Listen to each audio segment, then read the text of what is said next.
Hajiya. Da Allah ina so zan miki tambaya game da zanga-zanga da za a yi ranar dakata filin bude kada kasuwa ju ko wane ne halin da Najeriya take ciki ba mutane suna faduwa mutane neman kashe Najeriya kana magana zanga-zanga da ai ko ka aka ganki bulbul.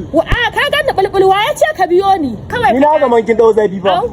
au haka kace kai ka ci gidan wallahi zan tara yara su rike ka da duka Wasu malaman suna ta cewa bai halatta a yi zanga-zanga ba. ka ƙara yi min magana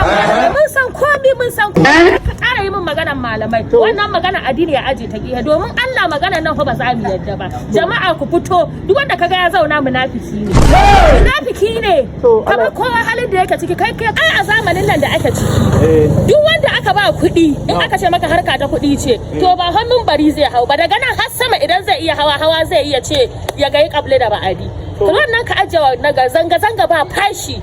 fashi in ta kama daga nan gurerin har birnin sun zami ta kwai da kwarkwata kowa ya hito ayi amma fa shawara guda ku hito kanku da kwarkwata dan in yan tsirara suka hito alquran uban su za a ci wani kira kuma kike wa su shugabannin tunda kin ce to ina kira ga shugabanni domin Allah suna ganin zanga-zanga nan kamar wasa ce ko suna cewa mahassada ne suka sa da sauransu